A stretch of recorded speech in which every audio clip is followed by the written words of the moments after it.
ketika kamu tidak pernah mencoba. Assalamualaikum warahmatullahi wabarakatuh. Halo, hai semua, perkenalkan nama saya Inaya, perwakilan dari SMA Negeri 5 Makassar, dengan judul resensi Tanah Sakura Tanpa Cahaya.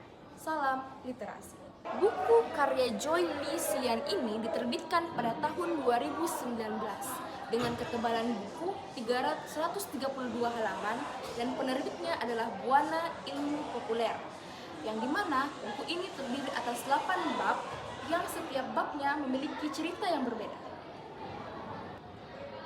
Membahas soal urgensi maraknya film horor di Indonesia membuat saya tertarik untuk meresensi buku ini, karena saya penasaran apakah ada karya tulis yang bisa menyaingi karya horor di Indonesia, dan apalagi ini karya yang diterbitkan dari luar negeri dan diterjemahkan ke dalam bahasa Indonesia, membuat banyak remaja, apalagi pelajar, menyukai buku seperti ini dikarenakan latarnya dan tempatnya sangat mendukung, yaitu sekolah.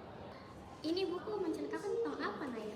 Jadi, buku ini memiliki 8 subbab, yang dimana masing-masing babnya terdiri atas cerita yang berbeda, yang dimulai dari kisah Hanako, si siswa yang sering bergantayangan di toilet sekolah dan sering mengintai siswa-siswa di dalamnya, atau kisah pengkhianatan kakek yang dihianati oleh seorang wanita bernama Aju, atau seorang murid bandel yang sering berlalu lalang di koridor sekolah untuk menantang hantu atau makhluk mistis di dalamnya.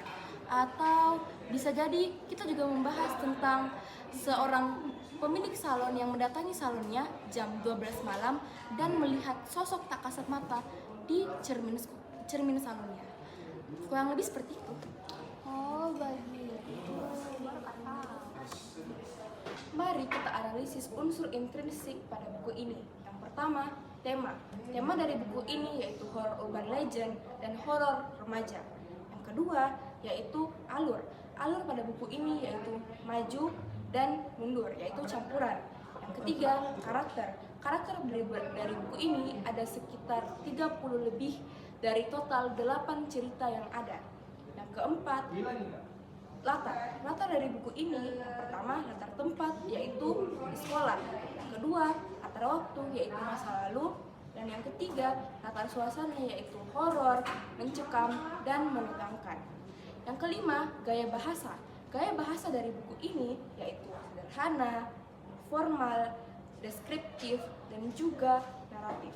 Selanjutnya, mari kita evaluasi buku ini. Kelebihan dari buku ini yang pertama yaitu jalan cerita yang singkat, padat, dan jelas. Yang kedua, alur yang tidak membosankan dengan kejutan di akhir. Yang ketiga, terdapat kisah nyata yang diselipkan dalam buku ini. Dan yang keempat, buku ini merupakan antologi komik dan cerpen. Jadi, buat penyuka komik, pastinya tidak akan bosan dalam baca buku ini.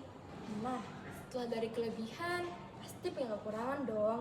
Kekurangan dari buku ini yang pertama, yaitu penulisan dalam buku ini tidak rata kiri dan kanannya, alias tidak justify. Yang kedua, ukuran tulisan dalam buku ini terlalu kecil sehingga pembaca kesulitan membaca buku ini. Kesimpulannya, buku ini sangat cocok dan recommended untuk kalian penyuka horor yang ingin mencari udara baru di Jepang.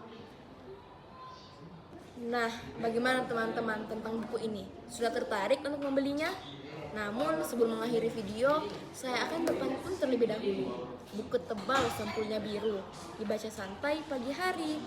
Ilmu luas bertambah selalu, buku sahabat sejati sepanjang hari. Terima kasih.